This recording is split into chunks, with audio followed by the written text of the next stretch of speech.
Hi. இதுக்கு முன்னாடி ஒரு வீடியோவில் what are the products I use for my baby வந்து ஷேர் பண்ணியிருப்பேன். அதில் மிஸ் பண்ண சில ப்ராடக்ட்ஸ் வந்து நான் இப்போ இந்த வீடியோவில் ஷேர் பண்ணியிருக்கேன். ஃபஸ்ட்டு வந்து இந்த டெடி பார் சோப் தான். நான் வந்து பேபி பாண்டில் இருந்துட்டு சோஃபி பார் அண்ட் சோபெக்ஸ் இந்த சோப் தான் நான் யூஸ் பண்ணிகிட்டு இருந்தேன். என்னோடய பீடியாட்ரிஷியன் வந்து ரெக்கமெண்ட் பண்ணது.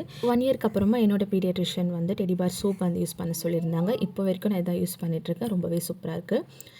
நெக்ஸ்ட்டு வந்து ஷாம்பு. இது வந்து டெடி பார் பிராண்டோட ஸ்பூ ஷாம்பு. இதை நான் வந்து பேபி பார்னில் இருந்த டைம்லேருந்தே நான் வந்து யூஸ் பண்ணிகிட்ருக்கேன். ரொம்பவே சூப்பராக இருக்கும். அடுத்தது வைப்ஸ் தான். நான் நிறைய பிராண்டோட வைப்ஸ் யூஸ் பண்ணிட்டேன். எனக்கு எதுலேயுமே வந்து 100% சாட்டிஸ்ஃபைடு இல்லை. ஸோ நான் லவ்லப்போட வைப்ஸ் வந்து யூஸ் பண்ண ஸ்டார்ட் பண்ணதுலேருந்தே இதில் வந்து ரொம்ப மைல்ட் ஃப்ராக்ரன்ஸ் இருக்கும். அண்ட் இதோட இந்த வைப் கிளாத்லாம் ரொம்ப சாஃப்டாக இருக்கும். பேபிஸ்க்கு எந்த ஒரு இரிட்டேஷனுமே இருக்கக்கூடாது வைப் பண்ணும்போது. நான் இனிஷியல் ஸ்டேஜில் நிறைய பிராண்டோட வைப்ஸ் யூஸ் பண்ணிட்டேன். சிலதெல்லாம் நிறைய ஃப்ராக்ரன்ஸ் இருக்கும். சிலதெல்லாம் பார்த்திங்கன்னா அந்த கிளாத்தே ரொம்ப ரஃப்பாக இருக்கும்.